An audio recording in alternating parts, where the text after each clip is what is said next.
महाराष्ट्राला बदनाम करण्याचा जो कटकार रस्ता रचला जात आहे त्याच्यातला हा भाग आहे. याचे गुन्हे कोण आहे? बोलली ते धनी करवी ते धनी कोण आहे?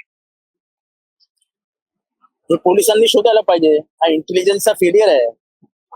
ज्या शहरात मुख्यमंत्री राहतात, ज्या शहरात केंद्रीय मंत्री राहतात, त्या शहरात आणि त्या केंद्रीय मंत्र्यांच्या घराजवळच्या भागामध्ये अचानक दंगल पेटते. एका चादरीवरनं दंगल पेटते. ती चादर तिथे राहतेच कशी काय? मला आठवतं, मला माहिती आहे की एखादा पुतळा जाळला आंदोलनाच्या दरम्यान तर पहिल्यांदा पुतळा गायब केला जातो. ती कुठलीही निशाणी नको, वाद नको. ती चादर राहते कशी काय? हे हे हे दुर्लक्ष झालं आणि त्याच्यामुळे सगळं घडलं ना. पोलिसांना जबाबदार धरायचं की नाही? पोलिसांनी आपली जबाबदारी पार पाडावी ना. या संपूर्ण प्रकरणामध्ये महाराष्ट्र पेटवण्याचं काम आहे. माझं एवढंच म्हणणं आहे, औरंगजेब नाही तुम्हारे जेब के ऊपर ध्यान दो. औरंगजेबला पुढे करून तुमचा जेब, तुमचा खिसा व्यवस्थित कापला जातोय तो बघा. अंबादास दानवे असं म्हणाले की गेले 2 ते 3 महिने झाले आहेत की महाराष्ट्र पेटवण्याचे प्रयत्न जाणीवपूर्वक केले हे जात मी आहेत. तर रोज बोलतोय. नितेश राणे यांचा पण नावाचा त्यांनी उल्लेख केलेला होता. पण मला नितेश- कोणाच्या नावाचा उल्लेख नाही करायचा. नितेश राणे मात्र असं म्हणतायत की जे विरोधक बाहेर माझ्या नावाने किंवा माझा राजीनामा मागतायत, सभागृहामध्ये एकही माणूस का बोलत नाही? साहेब बाहेर राजीनामा मागतात वगैरे. खर तर कॅबिनेट मिनिस्टरनी काय बोलावं ह्याला मर्यादा आहे. तो कॅबिनेट मधला एक भाग आहे. Cabinet is a collective responsibility, सामुदायिक जबाबदारी. त्यामुळे एखाद्या कॅबिनेट मिनिस्टरने बाहेरून उटपटांग बोलावं आणि मग माझ्याबद्दल तुम्ही हाऊसमध्ये बोला, काय गरज आहे बोलायची? पण आता तरी या प्रकरणानंतर त्यांच्या अशा वक्तव्यांना महाराष्ट्र जोपर्यंत सगळ्या जिल्ह्यांमध्ये आग लागत नाही तोपर्यंत हा शांत होणार नाही.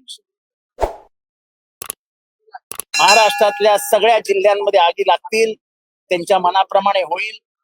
पोलीस त्यांना सहकार्य करतील आणि मग हे प्रकरण शांत. तुमचं म्हणणं आहे की पोलीस सुद्धा या प्रकरणामध्ये जाणीवपूर्वक लक्ष करतात. कालच्या प्रकरणावर तर सिद्ध झालं की पोलीस तेच करतात. ती चादर तिथे पडली, आग लागलेली चादर होती, ती उचलून बाहेर काढली असती ते दंगल झालीच नसती. अशी कारवाई केली जाईल की त्या असं हे पाकिस्तान, अप्पू टप्पू, अफगाणिस्तान तेवढंच करा यार. आपल्याला आता महाराष्ट्रात काय दुसरा विषयच नाहीत ना. म्हणतात आहे की अप्पू असणे ज्या पद्धतीने औरंगजेबात त्यांची कारवाई करते कोण करा, निलंबन करा, लोकशाही पायदळी तोडवा, त्यांना घरी बसवा, त्यांना काढून टाका. काय फरक पडतो? ट्रकभरचे दगड आलेले आहे ते फुगून आले.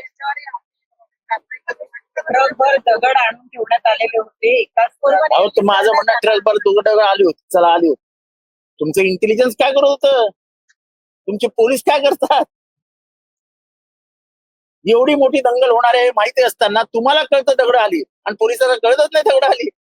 पोलिसांवर ज्यांनी दगडफेक केली त्या सगळ्या हातांवर कडक कारवाई केली जाईल असंही त्यांनी सांगितलंय. ज्यांनी पोलिसांवर दगड करा बाबा, त्यांचे हात तोडून टाका. तुमच्या हातात सत्ता आहे, सर्व सत्ताधीश आहात.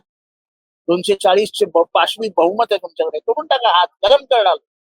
एक शेवटचा मुद्दा की एका खासदारानं चांगलंय. महाराष्ट्राला अभिमानास्पद अशी गोष्ट आहे की शिवाजी महाराजांचा पुनर्जन्म म्हणजे नरेंद्र दामोदर मोदी. मला माहित नाही मराठी माणसाच्या संवेदना, मराठी माणसाचा स्वाभिमान हा कुठे गेलाय, पण मला आनंद आहे की आपली तुलना आता गुजराती समाजाबरोबर आहे.